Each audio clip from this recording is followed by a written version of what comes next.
Hello everyone, my name is Srisha.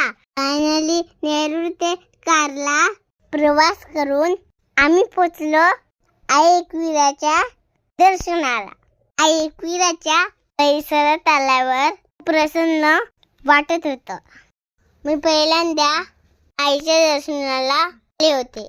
आजूबाजूचं वातावरण खूप सुंदर होतं.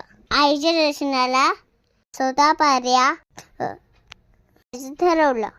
सॅटर्डे संडे असल्यामुळे गर्दी होती. त्यावर आम्ही आईसाठी ओटी घेतली. ओटी घेऊन आम्ही आईच्या दर्शनाला निघालो. तर खूप मोठी रांग होती. मध्ये व्हिडिओ करायला आवडत नव्हतं. फक्त एक फोटोच काढला. नंतर आईचे दर्शन घेऊन बाहेर आलो. तेव्हा आम्ही छान छान फोटो काढले. कशी वाटली तुम्हाला माझी व्हिडिओ कमेंट करून नक्की सांगा. व्हिडिओला लाईक, शेअर आणि सबस्क्राईब करा. नेक्स्ट व्हिडिओमध्ये.